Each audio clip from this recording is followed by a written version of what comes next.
मातृत्व की आवाज़ प्रोग्राम की इस खास पेशकश में आपका बहुत बहुत स्वागत है। मैं हूं आपके साथ महेश बहुगुणा। गौ गंगा और बुजुर्गों के वर्तमान दिशा और दयनीय हालात पर मेरी विशेष कवरेज। माँ गंगा के तटों का मैं आज दौरा कर रहा हूँ। माँ गंगा का जहाँ मायका पड़ता है, उद्गम स्रोत, उन घाटों पर मैं बिल्कुल मौजूद हूँ।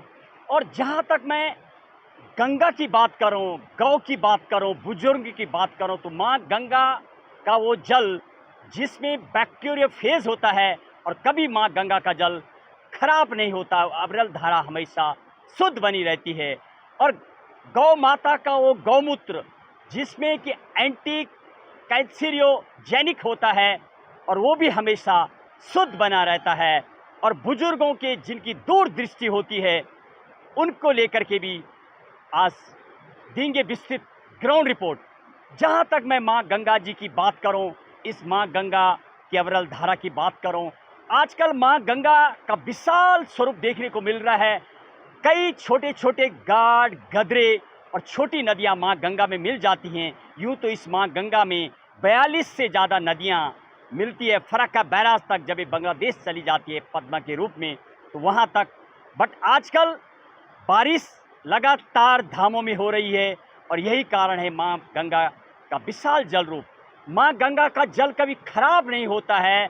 एकमात्र दुनिया की वो नदी है जिसमें बैक्टीरियो फेज होता है और तमाम जो भी ऐसे बैक्टीरिया, ऐसे नेगेटिव तत्व होते हैं, वो खत्म हो जाते हैं बैक्टीरियो फेज की वजह से। और यही कारण है माँ का जल हमेशा शुद्ध बना रहता है। और गौमूत्र की यदि बात करूँ तो गौमूत्र में एंटी कैंसरियोजेनिक होता है, जो कैंसर तक बीमारी को ठीक कर देता है। और वो गौ माता का भी आज शायद दयनीय हालत हुआ पड़ा है। बुजुर्गों की यदि बात करो, उनके पास जीवन का अनुभव होता है, जिनकी दूरदृष्टि होती है, जो घटनाएं घटने को होती है उस पर भी वो पूरी अपने विचारों के माध्यम से पूरी दूरदृष्टि रखते हैं और उस बारे में बताते हैं।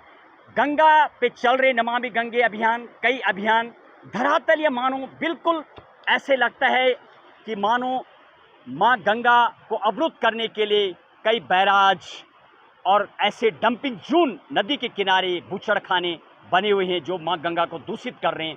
और गौ माता भी धामों में लेके पूरे देश में सड़कों पर डोलती नजर आई।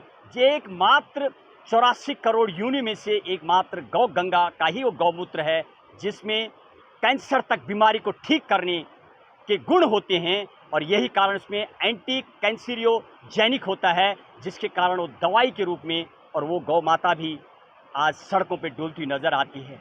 बुजुर्गों की बात करूं, जिन्होंने देश को आज़ाद होते देखा है, जिन्होंने जब इस देश की, जिसको देवी के रूप में कहा जाने वाली इंदिरा गांधी का जब राज रहा है 15 साल, जिन्होंने कई अमेंडमेंट लाए देश में, यानी फंडामेंटल ड्यूटीज़ लाई गई। 42 मेनली कॉन्स्टिट्यूशन जब कहा जाता है, यहाँ तक कि प्रियम्बल यानी जो प्रस्तावना है, उपदेश और जो प्रियम्बल है उद्देशिका में 3 शब्द भी जोड़ने का इंदिरा गांधी ने काम किया था। और उन बुजुर्गों के, यानी उस उम्र के लोगों का जो दूरदृष्टि है, उनके भी गांव में मानो दयनीय हालत हुए पड़े हैं।